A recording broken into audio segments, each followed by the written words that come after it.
It was 15 years ago that Amy and I got married. We dated for 3 years exclusively after our first date when Amy was a sophomore in college. My name is Mark Butler. I was junior A when Amy and I met at a party. We were an instant item, inseparable till I graduated 2 years later. We were apart for Amy's senior year as we had planned to get married after her graduation. About 6 months after we were married, we were at a party with several other couples our age. It was a barbecue with steaks on the grill and plenty to drink. As it got later in the evening, the crowd had whittled down to us and 3 couples sitting around a fire pit drinking and talking. The topic of the celebrity hall pass came up. "What the hell is a celebrity hall pass?" I asked. Sadie, a little blonde on my left, spoke up. "A celebrity hall pass is just like it sounds. It is a game we play where you name the person you want to get a pass from your marital vows. You know, a celebrity you are allowed to have intimacy with." "So, this is just a game you guys play?" I asked. "Yes and no," Sadie said, patting her husband on the leg. "Yes, it is a game that we play, but Tom and I have made an agreement that we will give each other one hall pass. Doesn't have to be a celebrity." I was shocked. "For real? You mean you guys have a standing agreement that you can go have intimacy with someone else at any time?" Tom looked me straight in the eye and laughed. "That's right, buddy. It is a little more than that, but that is the basic agreement." He pointed to the other 2 couples. "They have the same agreement. We all agreed the same night. Katie, you've used your hall pass, right?" Katie put her head down. "Tom, you don't need to tell the world. Yes, I was at a conference and I was working with this cute guy whose wife had just died in a car accident. I called Carl and told him I was going to use my hall pass to help the guy." Amy had been quiet but moved closer to me, holding my hand. "Carl, you were okay with Katie having intimacy with another man?" "Oh yeah, I'm fine with it. She came home to me and I will get to use mine someday." They continued on with their game naming who their celebrity hall pass would be. Amy prodded me into naming one myself after she announced hers. 15 years later, I couldn't remember who each of us chose, but I do remember the hot intimacy we had when we got home. Amy even admitted that when we were making love, she was picturing her fantasy lover with her. The next morning, I was very clear with her that I would never agree to a hall pass. Amy agreed that it was just a game. The events of that night faded from my memory for the most part. We moved on with our life. Amy and I quickly started a family, having a boy and a girl in quick succession. Amy and I stayed in touch with Sadie and Tom for a few years, but lost track of them after they divorced. A couple of years ago, I ran into Tom at a bar. I just happened to stop in after work and saw him drinking alone. We had a drink while he told me that not only were he and Sadie divorced, but the other 2 couples from that barbecue had both divorced. The underlying cause of each divorce was the hall pass. Tom said that they each believed that the hall pass would allow them to experience excitement outside their marriage with no effect on the marriage. Tom said they couldn't have been more wrong. After each had used the pass, there were comparisons and suspicions. The suspicions led to contempt, which led to divorce.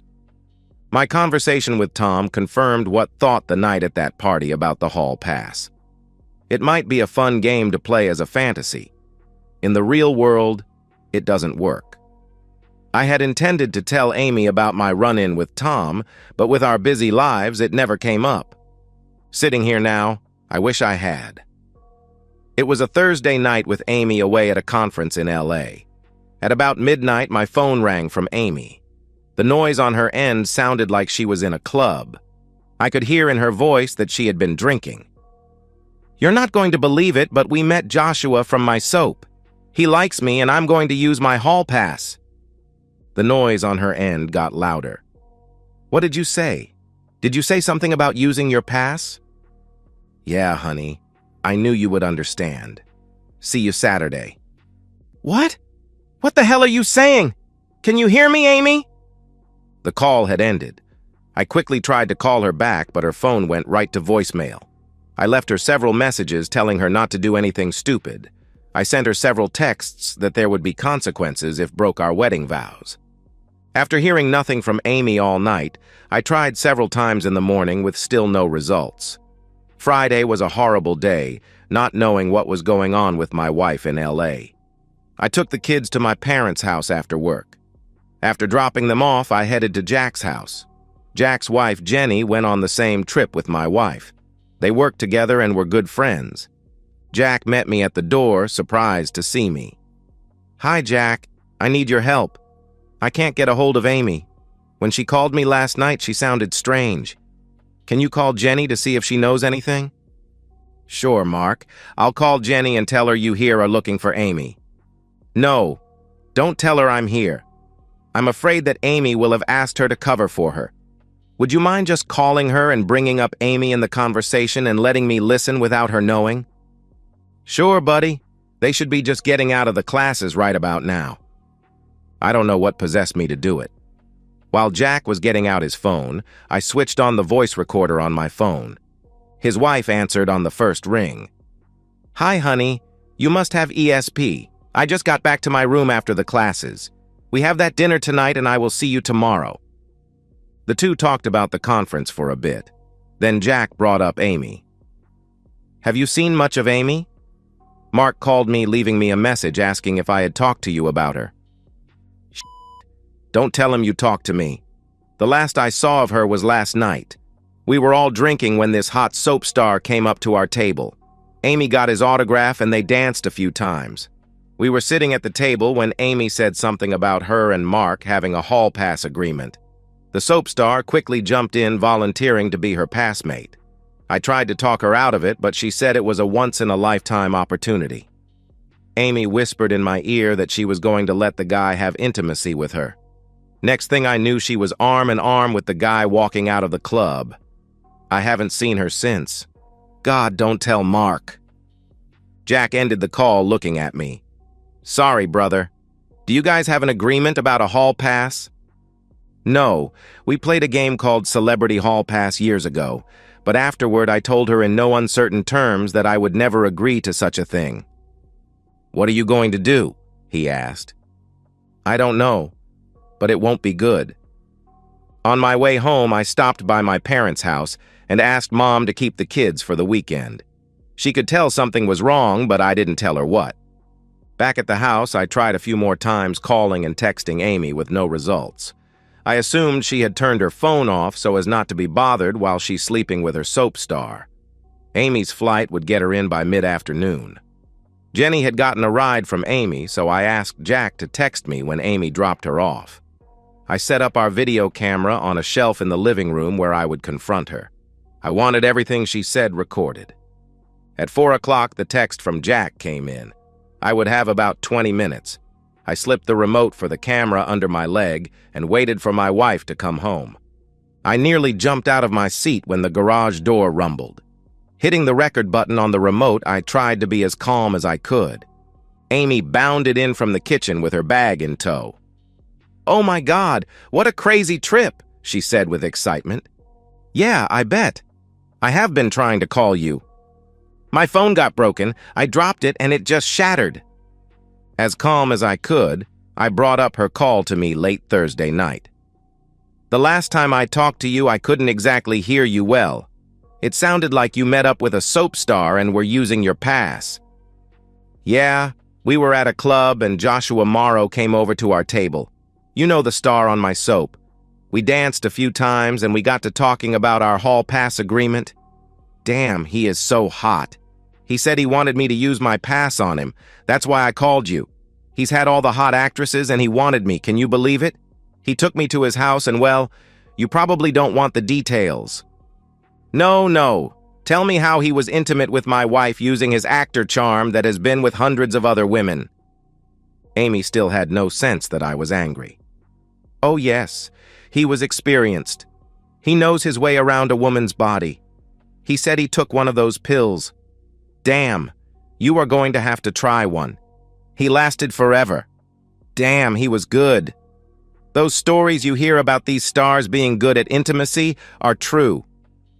Amy was just giddy telling her story. Finally, she noticed the anger on my face. "Mark, are you all right?" she asked. No, I'm not. My wife is standing here in my living room confessing to adultery, and she can't contain her giddiness about having intimacy with another man. Adultery? What are you talking about, Mark? It was a once-in-a-lifetime opportunity. Joshua was my hall pass. I thought you would be happy I got to live out a dream fantasy.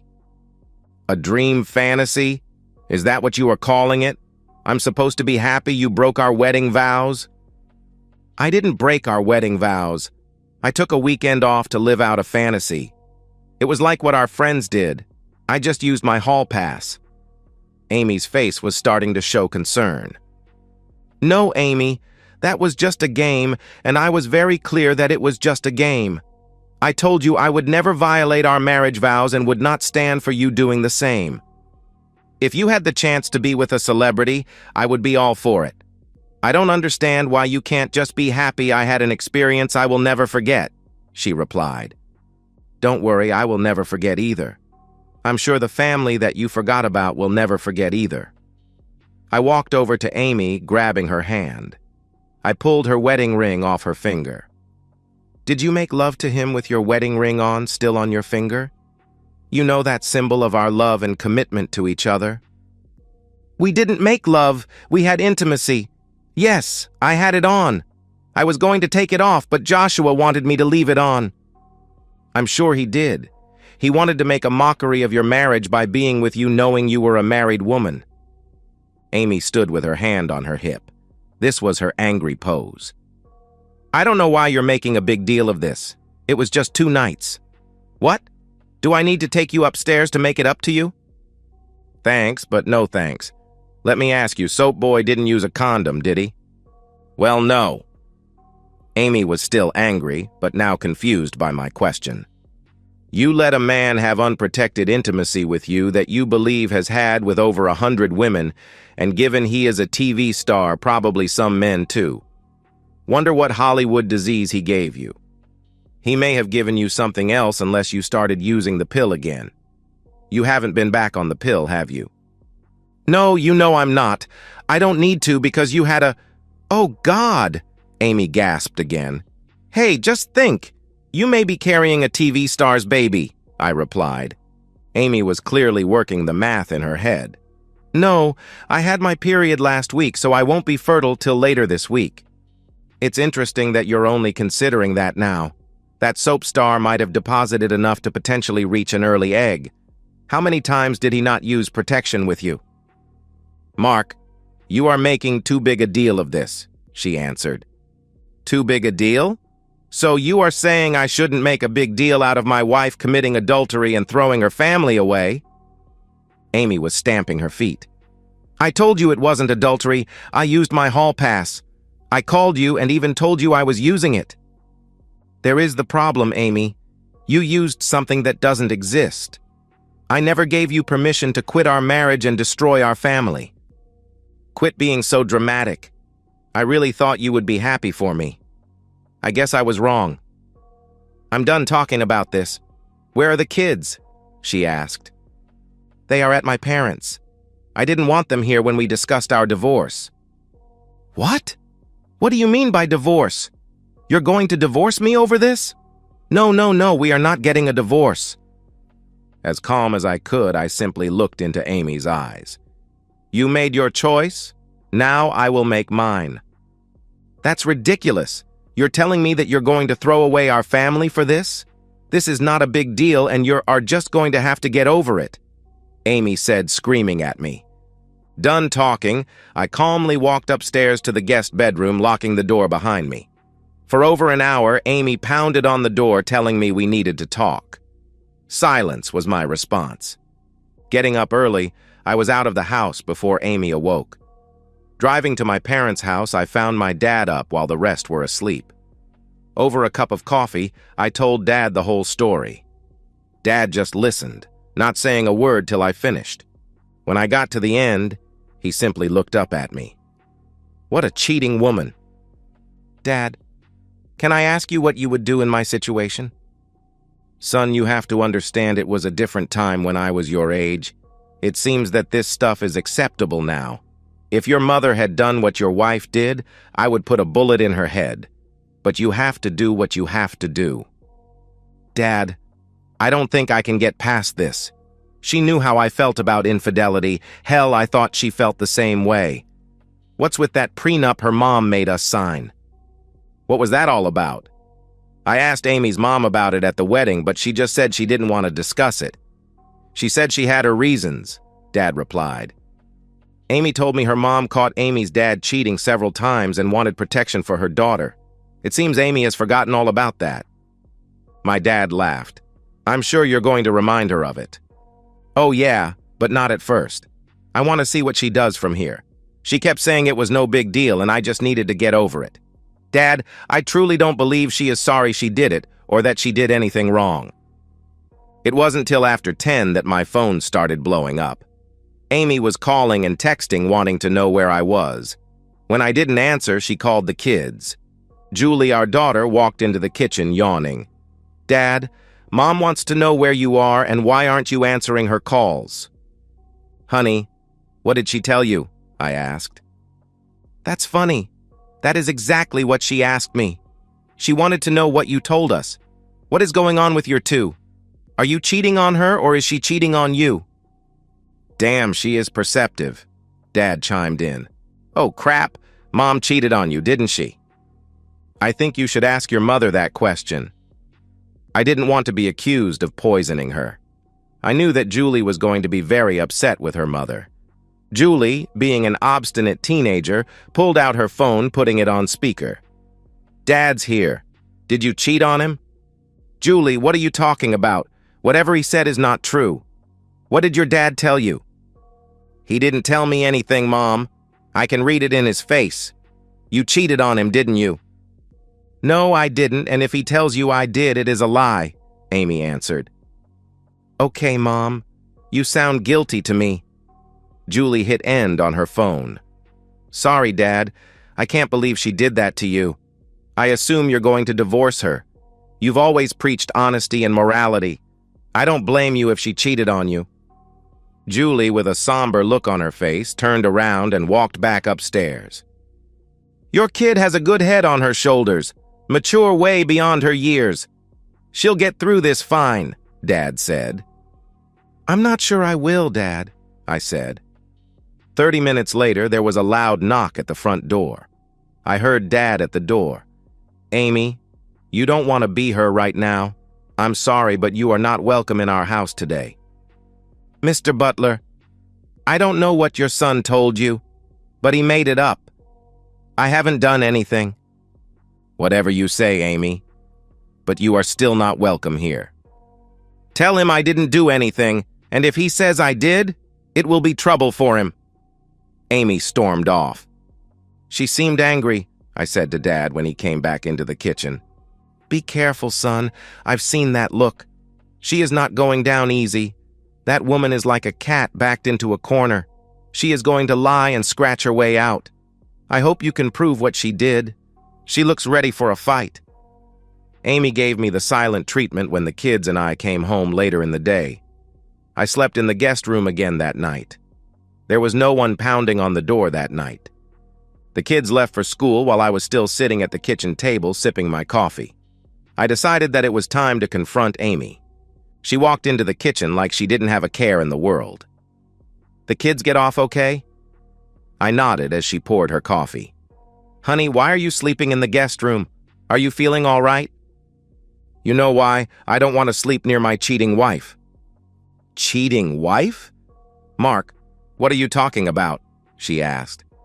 So, I guess you're going to deny that you had intimacy with a soap star while you were out of town last week? Mark, I don't know what you're up to. She turned, looking me in the eyes with an angry look. You accuse me of something you can't prove. I will make you pay dearly. You know you can't prove anything.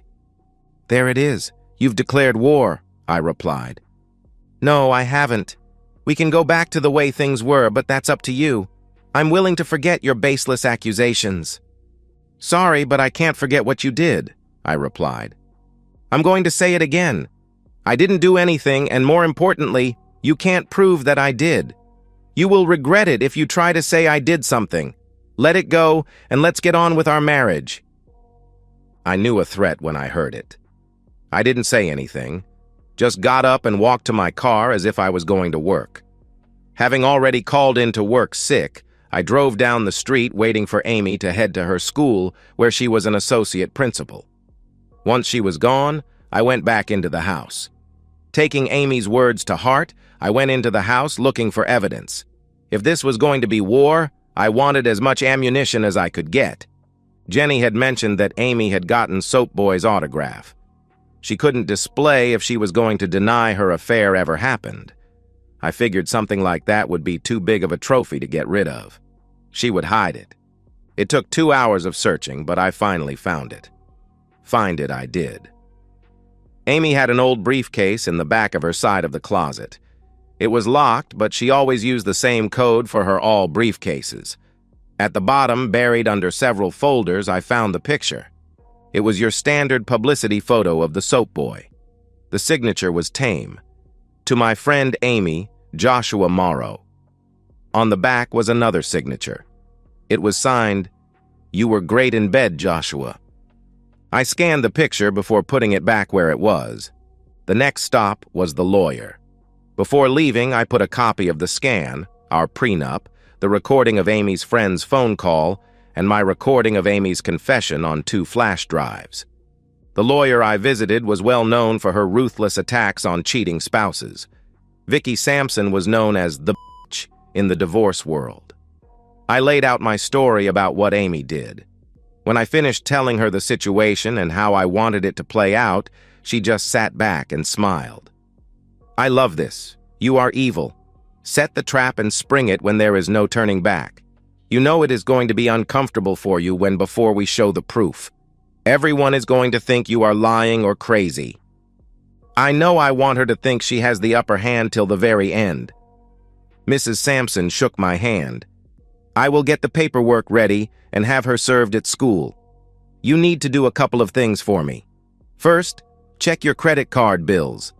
We need to find out the club where she hooked up with her soap star.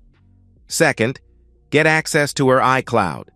I'm betting there is a selfie of her and Joshua. She is probably smart enough to get anything incriminating off of her phone and download it to someplace safe. With some luck, a copy might still be on her cloud." Rushing home, I quickly got on her computer. I didn't even have to try to get into her iCloud. Hidden in her pictures folder were the 3 photos I was looking for. 2 of Amy and Soap Boy, and 1 with Amy, Soap Boy, and her friend Jenny. I copied the photos to a flash drive. A quick examination of the photos gave me the other item I needed. The name of the club was on the wall behind them. My lawyer was very pleased with my findings. She told me under no circumstances was I to tell anyone that we had the photos. Her plan was to serve Amy at school on Friday afternoon. That would give me time to get the kids to my parents for the weekend. She also told me that I was not to move out of the house regardless of what Amy said or did. On that Friday, I had just dropped the kids off at my parents' house when my phone rang from Amy. I let it go to voicemail and ignored her texts. I wasn't home for 10 minutes when she stormed in. I was sitting in the living room and turned on the video camera when I heard the garage door rumble. I didn't want to miss any incriminating statements. "You son of a blip! What the hell do you think you are doing?" I started to answer, but she cut me off. "You just couldn't let it go, could you? What is Mark? Is your little male ego damaged? You humiliated me in front of my staff and you're going to pay. You want a divorce? I'll give it to you, but you are going to pay. You know you can't prove the adultery you put in the divorce, and without it, I'm going to take you for everything you have. I hope you're happy. You could have just let it go. Did it bruise your manhood that I had great intimacy with a celebrity? You could have just let me have a good time, but oh no. Well, heck you." Amy stomped around all while I sat not saying a word. She came back into the living room with fire in her eyes. "When are you moving out?" "I'm not moving out. I'm staying right here," I replied. "Oh no, you're not. You want a divorce, you have to move out." She looked at me for a few moments, expecting me to get up, but I just sat there smiling. "Fine. When this is over, you are going to wish you would have just shut your mouth and let us move on with our lives." The next month was very tense in the house. Amy and I didn't talk. The kids were slowly going to Amy's side. Julie was even questioning if her mother had in fact cheated. She was telling anyone who would listen that I made the whole thing up. Her lawyer filed a response to our petition asking for sanctions for false claims. She even tried to get the court to order me out of the house. That was denied. The court fast-tracked our hearing with both sides getting limited time to take depositions and interviews of witnesses. My lawyer deposed both Amy and her friend Jenny. They both denied that Amy went off with the soap star and denied that they even met him or went to a club. Preparing for my deposition, my lawyer told me that it was imperative that I tell the truth, but not volunteer any extra information. Her hope was that their lawyer wouldn't ask about the evidence we had gathered of Amy's affair, thinking we had none. Just as Mrs. Sampson predicted, they hammered me on me not witnessing any cheating by my wife, but didn't ask about having any evidence of her cheating. I got the impression that he didn't know that she had actually done what I was accusing her of doing. At the actual court hearing, I'm sure Amy thought things were going great. I testified to Amy's adultery, giving the background of my feelings on adultery and opposition to a hall pass. I was cross-examined on the same issues in the deposition. I wasn't present at her conference and didn't see her do anything with any other men. Amy testified that she didn't do anything, and like me, she was opposed to adultery and would never condone the concept of a hall pass.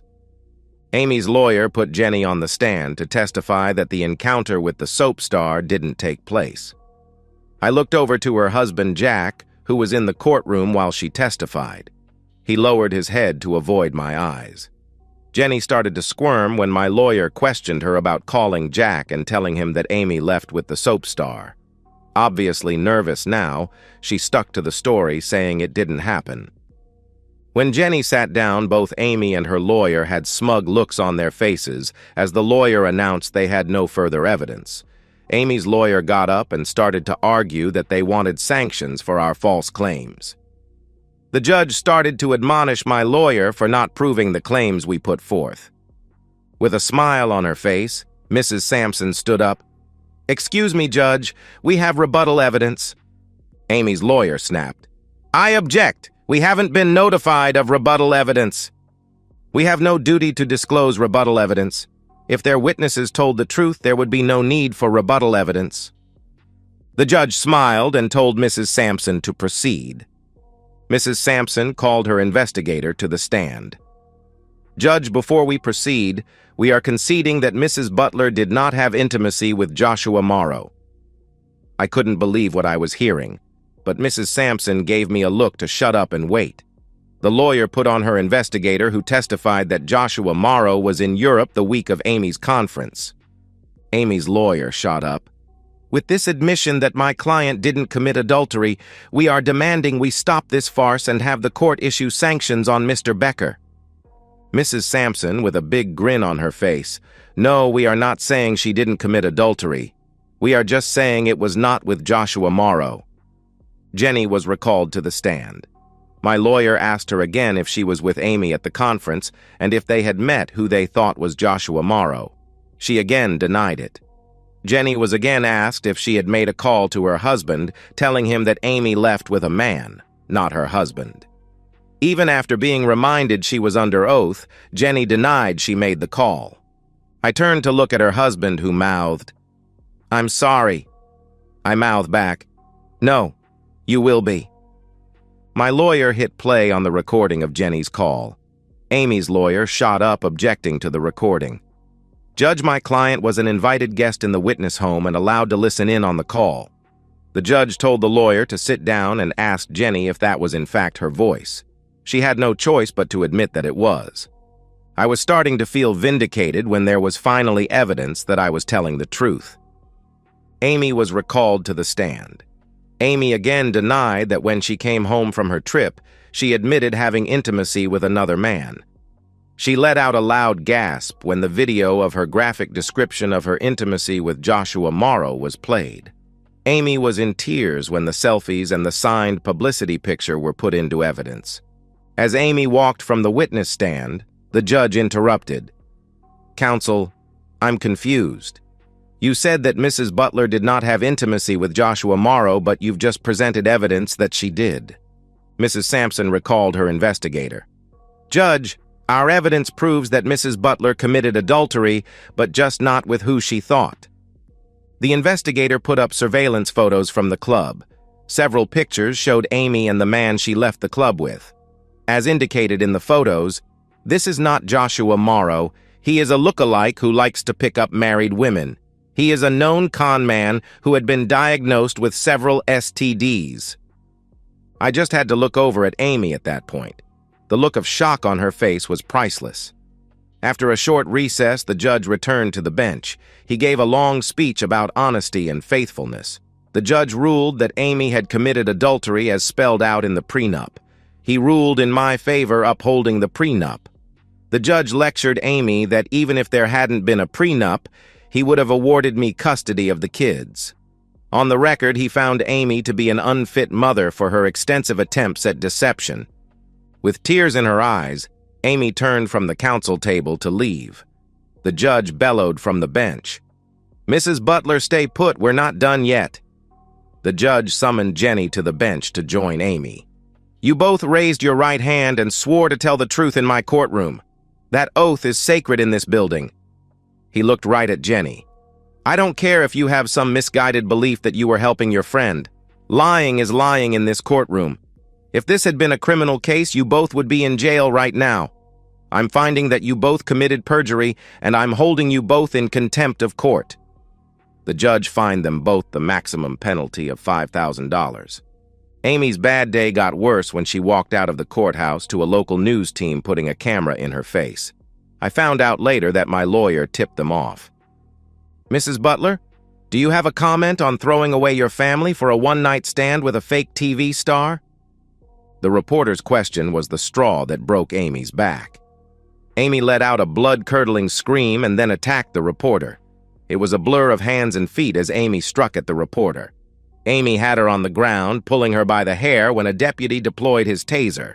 The cameraman caught the entire episode on video. Amy was on all the national news outlets that night. Sadly, Amy didn't get to see her finest moment. She was locked up in the county jail, where she would stay for the next 6 months. No, I didn't have a beautiful blonde lined up to take Amy's place. I was too busy raising 2 kids as a now single parent. And no, I didn't reunite with Amy when she got out of jail, even though she tried. My mother felt sorry for her and asked me to give her another chance. She had lost her career and became the subject of ridicule throughout the town. After 3 months of Amy calling and texting me, I agreed to meet with her at her mom's home. Silently, I sat and listened to Amy tell me how much she loved and missed me. She missed being part of our family. As a result of her arrest and conviction of assault, she was only allowed limited supervised visits with the kids. Amy said she was so sorry for lying about her hookup, as she called it, and was so embarrassed that it turned out she was conned by a fake. She finished by pleading with me to take her back, that she would be the best wife ever. I stood up and took a deep breath. "Amy, that was an impassioned speech. I believe you mean every word. You apologized for lying. You said you missed our family. You said you love me. I believe you. I really do. It is what you didn't say that is most telling. You've never said you were sorry or even shown any regret for breaking our wedding vows. I think you were sorry that it turned out you didn't have your dream guy. I still don't believe you are sorry that you were cheating on me or even that it was cheating. The answer to your question is no and hell no. I will not take you back now or ever. I want you to stop contacting me, period. If you don't, I will renew the restraining order I was granted when you were arrested." Amy stood up crying. "I'm sorry. I'm sorry I enjoyed it. Is that what you wanted to hear?" "Amy, we're done. Go live your life. It will not be with me." I turned and walked out the door with Amy screaming at me with her mom holding her back. And so, we've reached the end of today's story. Was it what you expected, or did it take a twist you didn't see coming? I'm curious to hear your thoughts. Share them in the comments below, and let's get a conversation going. If this story kept you hooked, make sure to hit that like button. And if you're new here or just haven't subscribed yet, now's the perfect time to join our community. I bring you fresh, captivating stories every day, so click that subscribe button and turn on notifications so you never miss out. Thanks for watching, and I'll see you in the next one.